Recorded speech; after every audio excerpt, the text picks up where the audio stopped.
In a historic move, President Joe Biden on Thursday commuted the sentences of nearly 1,500 people and pardoned 39 others convicted of non-violent crimes. This marks the biggest single-day act of clemency in modern history, according to White House officials.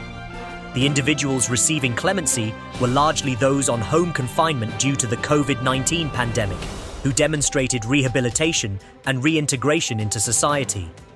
The pardoned individuals include military veterans, healthcare workers, and addiction counselors, many of whom have shown remarkable dedication to their communities. Biden described this action as part of his commitment to restoring justice and providing second chances, particularly for those impacted by harsh sentencing laws for non-violent drug offenses. The announcement comes as Biden's first term winds down and amidst growing calls for him to expand clemency efforts further, including addressing federal death row cases. However, the decision follows controversy over his recent unconditional pardon of his son, Hunter Biden, which even some Democratic allies criticized as poorly timed.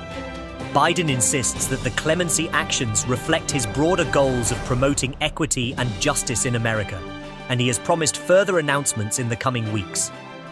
Breaking news: President Biden just set a modern record. Nearly 1,500 commutations and 39 pardons in a single day. That's right, folks, one signature, and he cleared more cases than your average Netflix binge watcher on a weekend. Talk about working overtime in the fourth quarter of his presidency. Seriously, Biden's clemency list looks like a feel-good movie montage. We've got decorated veterans, nurses who fought COVID, and counselors helping young men turn their lives around. It's like the Avengers, but instead of saving the world, they're just trying to save their communities. And hey, they don't even need a cape. Of course, the timing is chef's kiss for controversy. Just weeks after pardoning his son Hunter, Biden announces this mega clemency move. Some Democrats are calling it exceptionally poor timing. Translation: even your own party is hitting you with a polite but firm, "What were you thinking, Joe?" Yeah, Hunter's pardon had folks more divided than pineapple on pizza. Meanwhile, Biden says it's not connected to this broader clemency push, but critics are like, sure, and my New Year's diet isn't connected to my holiday cookie binge. In all seriousness, though, the clemency list includes people who've really turned their lives around, working as caretakers, advancing their education, and giving back to their communities. One of them is even a decorated veteran. Imagine going from serving your country to being locked up for something non-violent. It's like getting benched in the championship game for a parking ticket.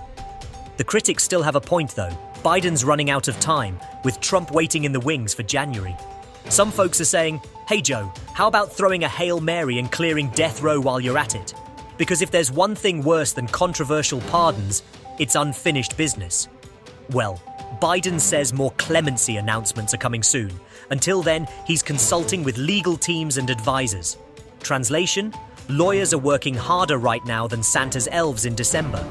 So, whether you call it justice, mercy, or Biden trying to one-up the Guinness World Records, one thing's clear: this is a big moment for clemency in the US. Let's hope it sparks meaningful reform and not just a new round of political debates. And if it doesn't, well, at least those 1,500 people are free to start their post-prison TikTok accounts. Stay tuned for updates, folks.